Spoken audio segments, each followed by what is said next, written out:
let's jump into some indie releases coming out in February 2025.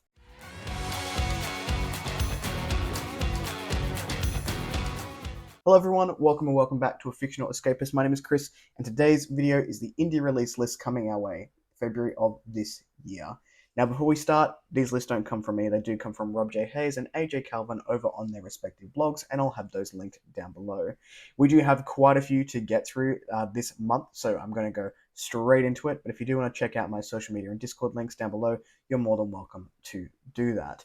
So we have some big names happening, some very popular names on the indie scene coming up, and some books that I am looking forward to, as well as some stunning covers as always. So starting in on February 1st, we had In Solitude's Shadow by David Green. This is Empire of Ruin Book 1.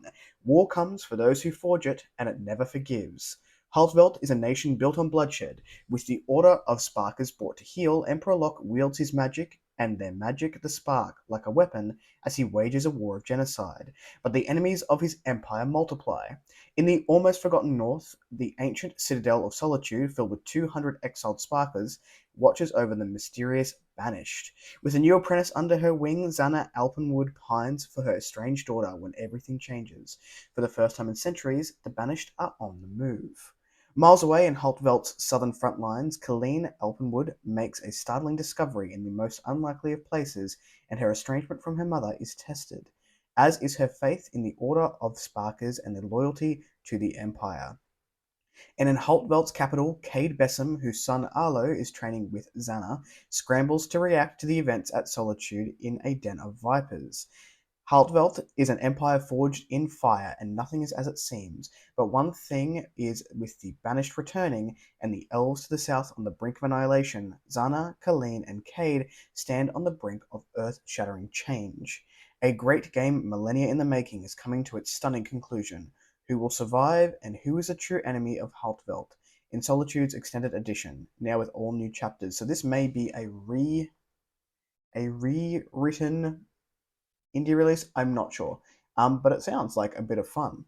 Also, on the 1st of February, of one that I know a few people have read, had some ARC reviews come out. This is The Trial of Rooker Flynn.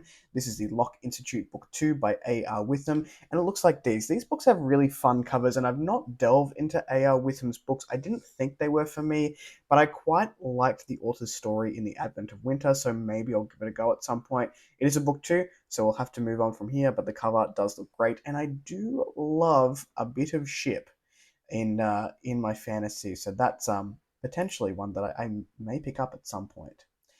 Also on February 1st, we have A Stage Over Ruthless Stars by J.J. Clapton, and this is in the YA sci-fi sphere. It says, Anzan is a chronically ill high school dropout living on a space station with an illness that hates gravity, but he's going to be a famous inventor. That's if he can win the biggest tech competition in the system. Held at his space station's circus and judged by titans of industry, it's one massive showcase to demonstrate his homemade tech in front of a live audience. To win, he'll need his ex-best friend's help. Cairo hasn't spoken to him in 3 years, not since he left school to join the circus as an aerialist. But Asnan, I think I pronounced it wrong the first time, can handle that. Oh, and the local favourites just turned up dead. That, not so much. Everyone's saying sabotage, murder, and riches. A competition worth killing for. And when a second team dies right in front of Asnan's eyes, the official reassurances of glitches and accidents no longer hold. The body count is rising. The grand showcase is blasting closer. With nobody willing to stop the show, Asnan and Cairo must unearth the truth or risk their lives with one final act. That sounds like fun. Not maybe for the people who are dying. On February 2nd, we have Blade of the Wanderer. This is The Scars of Magic Book 1 by Stephen Raymakers. This is grimdark, sword and sorcery, and horror. I like all of those things. When the stars fell, the world died. Magic claimed Estera's arm when she was a child. For her curse, she was exiled into the world, pockmarked world of the space. Verpace. The magic eats away at her, twisting her bones and psyche to its own will, the curse spreading with each use. Now an adult, she wanders the world as a track walker, making her living through hunting, mercenary work, and whatever opportunities arise. It is a dangerous life. Deranged cultists cry out to the red dwarf sun. Deformed beasts prowl in every shadow. Creatures born from myth lurk in broken temples, and every night brings the threat of lethal, like Like Valen? Wow, I butchered that. Yet some greater danger lurks on the horizon, and there are whispers in the dark. Will Estera survive, or will she succumb to the incessant call of magic? On the 3rd of February, we have Dungeons and Dragon Dating, which sounds utterly adorable. This is cozy fantasy romance by Virginia McLean and says, what kind of dragon sends a blind date to a cursed forest? What kind of dragon does that? I don't know. Let's find out. Quiet cafe owner Lyra Stranglevine knows that she's too broken for romance, so she never expected to wind up killing zombified bugbears with her great-grand's favorite sewing machine on a first date. That's fair, and especially not with an adventure-hardened battle mage, even if she is distractingly gorgeous. Fire Mage Kiara Mephista does not date. No one deserves to have a partner who risks her life on a regular basis. And no, Love Dragon matchmaking service is going to change that. But the Curvy Cafe owner, who keeps descending from cursed vines like a sylvan goddess, is seriously testing Kiara's resolve. This sounds utterly adorable, and I know my housemate is going to adore this. So I'm going to send it her way. One thing Kiara and Lyra both agree on, though, is having words with the tiny purple and green dragon who trapped them in this cursed forest to begin with. If they survive, that is. That sounds adorable. Looking forward to it. On the 4th of February, we have The Child of the Greenwood. This is the Song of the Sleepers 1.5 by Joshua Walker. I have had the utter pleasure of beta reading this one, and if you like Tarzan, like what I love about Josh Walker's writing and style is that coupling these really serious thematics with like these Disney whimsical influences, and this one was Tarzan. So if you like that, go ahead and pick it up. What begins with water will finish in flames. On the day the river destroyed his people, Gilo took up his father's spear. Years later, when the heirloom is taken from him, he vows to do anything to get it back. The river is sick and putrid, the magic is in the wrong hands, and the spear has the answer to it all. Also on February 4th, we have The Assassin's Code, Assassin Without a Name by Scott Marlowe, and I quite like this cover. It's very sort of subdued, but there's enough happening in there to capture my attention. And this is a book 3, so we will need to move on from there, but the cover looks like this. Also on the 4th of February, we have Immortal Gifts by Catherine Villiard, apologies, and this is paranormal, vampire fantasy, historical fantasy, and urban fantasy, and it looks like this. He lied about his identity. 200 years later, he's still paying the price. Prussia, 1841. Abraham only ever wanted to play violin. Hiding his Jewish status so he can play at the prestigious Berlin Academy of Music, the eager young man is delighted to find a patron who believes in him, but he's mortified when his new friend turns him into a vampire, and Abraham earns the fury of an ancient anti-Semite who vows to see him permanently dead. Whoa, that's rough. Feeling the hate-mongering fiend across fleeing the hate-mongering fiend across the decades, the sensitive violinist at last settles in 21st century New Jersey with a mortal woman. When he discovers his relentless tormentor has tracked him down yet again, Abraham despairs he'll never find true happiness. With everyone he's ever loved at risk, can he escape the rage of a ruthless bigot? In the complex tale woven through history, Catherine Villiard delivers a fresh and insightful twist on the vampire novel, infusing the narrative with profound themes of love, betrayal, and the nature of monsters. She crafts an unforgettable saga of surviving prejudice that will keep readers turning pages deep into the night.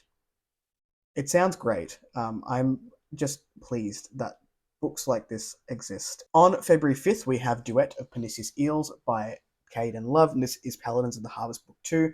I've read this one. It is great. I really enjoyed Elegy of Fragmented Vidyard. I really enjoyed this second book here. It just says Peace is No More. The cover is awesome. The bat-goat situation is, like, it looks awesome here. It's awesome in the book. If you haven't read this series yet, I highly recommend it. I had a great time with it. Also on the 6th of February, we have Nimble Hog, Legend of the Awakened Goblin, Book 2 by Chad Rederath. And this is a series that I think I need to get into. I'm definitely coming into a place where I'm not as scared with maybe some younger leaning books and have enjoyed some YA in the last couple of years. I don't know if this is adult or YA, it just says it's epic fantasy and lit RPG. But with the covers and the synopses of these books, they just sound great. But it is a book 2, so we will have to move on from there. On the 7th of February, we have Magic Kingdom at War number 10 by Tao Wong. Definitely no stranger to these lists. It looks like this. It is a book 10. It says, what's better than a two-front war? A three-front one. And I'm not sure if I agree with that sentiment, but, you know, Maybe years better. I don't know. We also have my cover pick for this particular month on the 7th of February, and that is The Artistry of Magic by Helen de Cruz. And this just looks beautiful. The way the colors pop in this is stunning. This is magical realism and romanticy. That sense of glory was worth the occasional beating. Since his youth, Martin has wandered the Low Countries, living from one handful of silver spheres to the next. The urge to channel magic through his street art is like an itch, yet without the expensive accoutrements of his craft, he can never call himself a true magician. One day, as he paints animated birds on the cobblestones before the college library in the proud city of Hultra, an irate librarian arrives to tell him off. Born the daughter of a lowly shopkeeper, Joanna Devise has spent her entire life working towards her modest position as a junior scholar. She takes no pleasure in asking the young man to erase his artwork, but it's her responsibility to maintain the magical tomes of the library and prevent anyone from disrupting their delicate balance.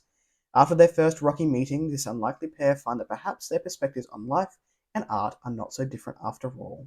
Yet can love triumph amidst the harsh realities of life on the streets? It sounds very cute.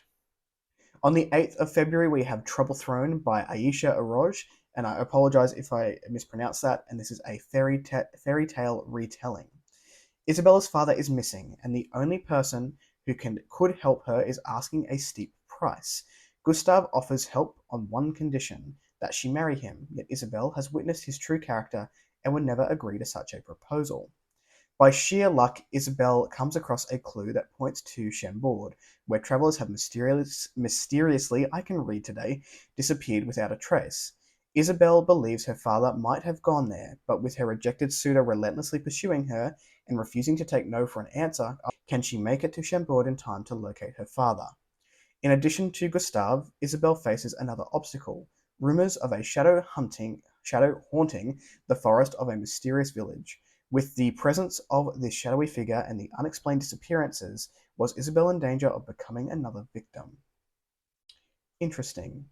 I'm not sure I picked up on the fairy tale that we're retelling, but sounds interesting.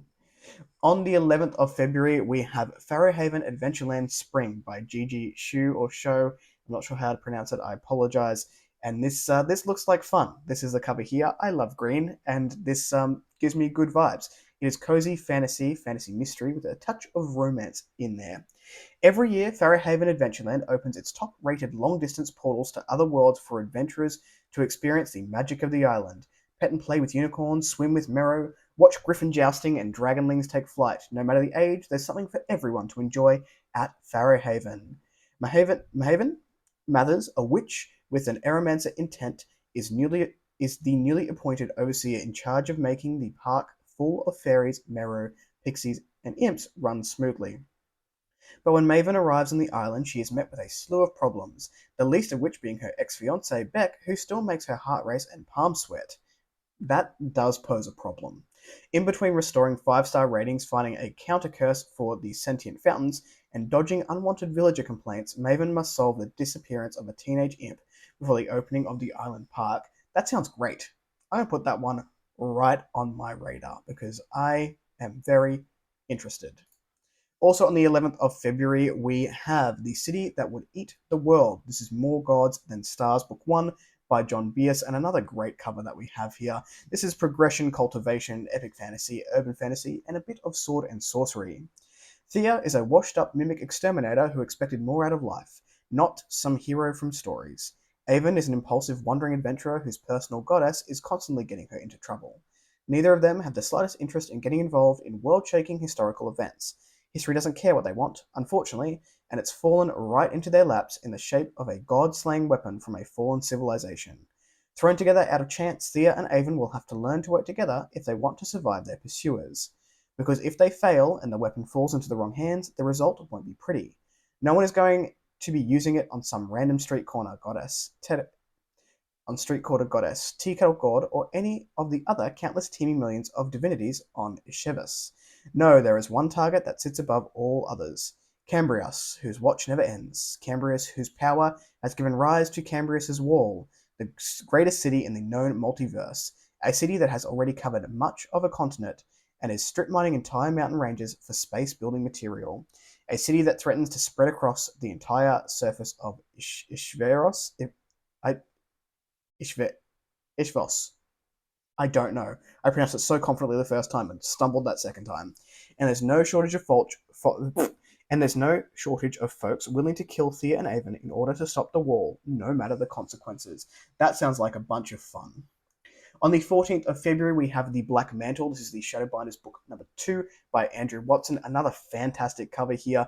I really need to get to the first book, and I haven't yet. I'm excited to pick it up. I think there's also a novella out, and I haven't gotten to it yet, which is on me. But the second book is coming out, and you can pick it up on the 14th of February. Also on the 14th of February, we have Platinum Tainted Darkness. This is a second edition relaunch of Timothy Wolf's first book in the Legacy of the Golem, and it looks like this. This cover is sick, and I can't wait to have it on my shelves. This is when the gods send their harbingers, the guardians are all who stand in the way. But who protects these defenders when the gods seek to sway them? Crystal Mage Serena Morgan struggles to maintain the neutrality of the Guardian Pact when a neighboring kingdom invades her own. The god of death offers his divine power to stop the invasion for a price. As the conflict escalates, the remaining guardians fall prey to the other meddling deities, and the choice given to Serena might be the only thing that keeps them together, or result in their doom. Not all gods love their people, but the ones that do may end up the most dangerous. That sounds really cool. This is a series that's on my radar for this year. I'll be picking up hopefully the whole series within 2025, but we'll see how we go. But I'm going to be getting this one as soon as it comes out, ready to go for when I do pick that up. On the 20th of February, we have The Diplomacy of the Knife by C.M. Kaplan. The cover is, once again, amazing. Probably my second cover pick for this particular list. I really, really liked book 1, and I'm looking forward to picking up whatever Peter does in the second book. And I hear the ending is cruel. So thank you in advance, Connor, for doing that to us. But it is a book 2, so I will need to move on from there. On the 24th of February, we have The Dragons of Ice. This is Legends of Alessia, Age of Rekindling, book number 5 by Luis Falco de Magalhães. I'm sorry, I would probably butcher that pronunciation.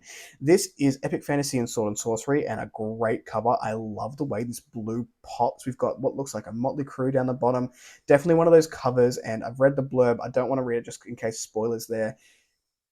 That goes, I'm going to see what book 1's about and see if this is a series that I want to pop on my TBR, because potentially it is. On the 25th of February, we have Rule of Extinction by Jeff Jones. This is the Preservation of Species book number 1. Another cool cover that we have there, quite subtle, but it looks like it has some promise. This is post-apocalyptic, which is a subgenre I love. A civilization-ending comet is headed for Earth. 2 days before impact, thousands of mysterious pods land in a swath across North America. When people touch them, the pods open. Anyone who climbs inside is carried away. No one knows where these pods came from, and no one knows where they go. But finding one is David Williams' only chance to save his family from the end of the world. And escaping Earth is just the beginning. Yeah, I'm in. That sounds great. I'll be checking that one out when it comes out on the 25th of February. We also have Down the Drain by John A. Macaulay. This is on the 25th of February as well, and this is horror, fantasy / paranormal horror. And again, we've got some excellent covers happening because I need to know what's going on in this book. Narayan Leon's whole world flipped upside down when his grand falls suddenly and mysteriously ill. He learns secrets about her, magic, the afterworld, and his family that he had never suspected, all the while being chased by mysterious grim reapers called plumbers and bouncing back and forth between the world of the living and the world of the dead. That sounds really cool. That sounds like fun, and I'm in with that one as well. Also, on the 25th of February, we have Death on the Rocks. This is Red City Reaper number 4 by Thomas LaFollette, and it just says, Death is a beast better left sleeping. This is a series, an urban fantasy series, which I am interested in. I have the first 2 books. I have no idea when I'm going to get to it, but if I do a project that I'm thinking of, which is starting book 1s of really long-running indie series to see what I want to read and what I, may put to the side, this is definitely one that's on my list because I suspect it's going to go for a hot minute. On the 28th of February, we have Gatebound. This is Illborn, book number 3 by Daniel T. Jackson. I know some people love this series. I know some people like myself who didn't really enjoy the first book. But, I'm hoping that you're excited by book 3 coming out. If you gave that second book a go, or if you just like the series, you're coming 28th of February. It says only one can claim the power. But it is a book 3. So we will need to mosey on over to the next book. Also on February 28th, we have Hell to Pay. This is Tear Down Haven by Rachel Aaron, and I need to get to this series. I just need to get to Rachel Aaron at some point because I'm hearing exceptional things. I know my friend Esme has read, I believe, the first two and raved about them, which means I need to get to them because normally everything Esme likes, I also enjoy. But stunning cover, Medusa style snake hair, purple that pops. I'm here for it. Absolutely amazing. And those are all the books that we have on these lists coming out in February of 2025. What are you looking forward to? Because there's a bunch on here that I'm excited about. So let me know what you're picking up in the comments down below. If you like the content, give one of those. If you want to see more of it, click subscribe at your will, and I will catch you in the next video. Ciao.